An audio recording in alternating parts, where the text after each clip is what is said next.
வணக்கம். ஜோதிடத்துல ராசியும் லக்னமும் ஒருத்தரோட வாழ்க்கைய தீர்மானிக்கிற ரொம்ப முக்கியமான விஷயங்கள்னு சொல்லலாம். ஒரு ஜாதகத்துல லக்னம்ங்கிறது நம்மளோட உயிரையும், ராசிங்கிறது உடலையும் குறிக்கும். ஆமாங்க. நம்ம பிறக்கறப்ப கிழக்கு திசையில எந்த ராசி தெரியுதோ அதுதான் நம்மளோட லக்னம். இது 2 மணி நேரத்துக்கு ஒரு தடவை மாறும். அதனால ஒரு நாளைக்கு 12 லக்னங்கள் மாறி மாறி வரும்.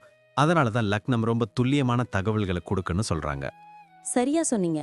லக்னம் ஒருத்தரோட குணாதிசயங்கள், உடல் அமைப்பு, மனசு எப்படி இருக்கும், அவரோட செயல்பாடுகள், ஆயுசு, எதிர்காலம்னு எல்லாத்தையும் சொல்லும். ராசிங்கிறது நம்ம பிறக்கறப்ப சந்திரன் எந்த ராசியில இருக்காரோ அதுதான் நம்ம ராசி. சந்திரன் ஒரு ராசியில 2.25 நாள் இருப்பாரு. அதனால ஒரே ராசியில நிறைய பேர் பிறந்திருக்கலாம். சந்திரன் மனசுக்கு அதிபதின்னு சொல்றதால ராசி நம்மளோட மனநிலை, எண்ணங்கள், உணர்வுகளை பத்தி சொல்லும். தினமும் பார்க்குற ராசி பலன் கூட இந்த சந்திர ராசியை வச்சு தான் சொல்லுவாங்க. ஜோதிட ரீதியா பார்த்தா லக்னம் தான் ஒருத்தரோட முழு வாழ்க்கையும் தீர்மானிக்கிற முக்கிய காரணி. ஆமாங்க.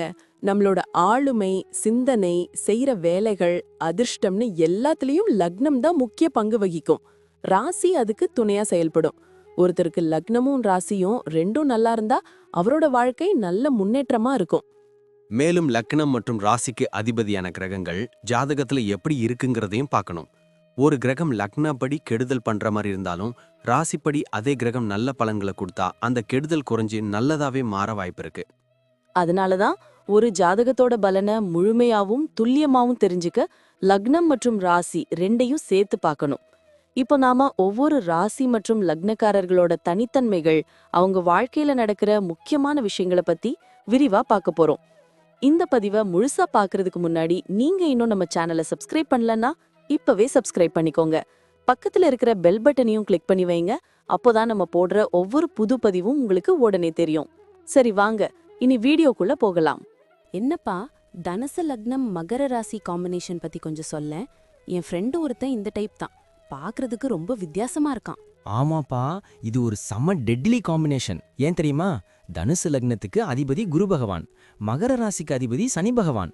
ஒரு பக்கம் குருவோட அறிவும் நீர்மையும் இருக்கும், இன்னொரு பக்கம் சனியோட உழைப்பும் நிதானமும் இருக்கும். அப்படியா? அவன்கிட்ட ஒரு விஷயத்த கவனிச்சிருக்கேன். வெளிய பார்க்க ரொம்ப ஜாலியா சிரிச்சு பேசிட்டு இருப்பான். ஆனா ஏதாச்சும் காரியம் வந்துட்டா ரொம்ப சீரியஸா மாறிடுறானே. கரெக்டா புடிச்ச. தனுசுங்கிறது நெருப்ப தத்துவம், அது அவங்களுக்கு பெரிய லட்சியத்தை கொடுக்கும். மகரம் நிலத்தத்துவம், அது அந்த லட்சியத்தை எப்படி அடையணும்னு பிராக்டிக்கலா யோசிக்க வைக்கும். வெளியே ஒரு டீச்சர் மாதிரி மற்றவங்களுக்கு அட்வைஸ் பண்ணுவாங்க, ஆனா மனசுக்குள்ள பொறுப்புணர்வு ரொம்ப அதிகம். அவங்களுக்கு பொய் சொல்றவங்களையும் ஏமாத்துறவங்களையும் கண்டாலே பிடிக்காது. உண்மைதான். குடும்பத்துல எப்படி இருப்பாங்க? அவன் வீட்ல எல்லா பொறுப்பையும் இவனே இழுத்து போட்டுட்டு செய்யறான். அதுதான் அவங்க ஸ்பெஷாலிட்டி. வீட்ல ஒரு பெரிய தூண் மாதிரி இருப்பாங்க. குருவோட ஆதிக்கத்தால வீட்ல எல்லாருக்கும் சுதந்திரம் கொடுக்கணும்னு நினைப்பாங்க. ஆனா சனி பகவான் அவங்கள கொஞ்சம் கராரா இருக்க வைப்பார். அப்பா அம்மாவுக்காக தன்னோட ஆசைகளை கூட தியாகம் பண்ணுவாங்க. ஆனா ஒண்ணு, அவங்க பேச்சு சில நேரம் ரொம்ப டைரக்டா இருக்கும். அது மத்தவங்கள காயப்படுத்தலாம். ஆனா மனசுல அன்பு அதிகம்னு புரிஞ்சுக்கிட்டா அவங்க குடும்பம் ஸ்வர்க்கம்தான். அவனோட பிசினஸ் பத்தி சொல்லவே வேணாம். எதை தொட்டாலும் ரொம்ப யோசிச்சு தான் இறங்குறான். இவங்களுக்கு எந்த துறை செட் ஆகும்? இவங்க சூப்பர் பிளானர்ஸ். பேங்க்கு, அக்கவுண்ட்ஸு, இல்லனா ஸ்கூலு, கோயில் சம்பந்தப்பட்ட வேலைகள்ல பின்னி எடுப்பாங்க. அதே சமயம் கன்ஸ்ட்ரக்ஷன், இரும்பு சம்பந்தப்பட்ட பிசினஸ்லயும் ஜெயிக்க முடியும். இவங்க மத்தவங்க கீழே வேலை செய்யறத விட சொந்தமா தொழில் செஞ்சாதான் லாபம். ஏன்னா இவங்க வேகத்துக்கு மத்தவங்களால ஈடு கொடுக்க முடியாது. ஆரம்பத்துல கொஞ்சம் கஷ்டப்பட்டாலும் லேட்டா வந்தாலும் இவங்க சக்சஸ் ரொம்ப ஸ்டேபிளா இருக்கும். காசு விஷயத்துல எப்படி? ரொம்ப கஞ்சத்தனமா இருப்பாரோ? கஞ்சத்தனம்னு சொல்ல முடியாது, ஆனா கணக்கு பார்ப்பாங்க. குரு இருக்கிறதால பணம் வரும், சனி இருக்கிறதால அதை சிக்கனமா செலவு பண்ணுவாங்க. தங்கம், நிலம்னு இன்வெஸ்ட் பண்றதுல இவங்க கில்லாடி. தேவையில்லாம கடன் வாங்குறத கௌரவ குறைச்சலான்னு நினைப்பாங்க. மிடில் ஏஜுக்கு அப்புறம் இவங்க கிட்ட நல்ல சொத்து சுகம் சேரும். ஆரோக்கியத்துல ஏதாவது ஸ்பெஷலா கவனிச்சுக்கணுமா?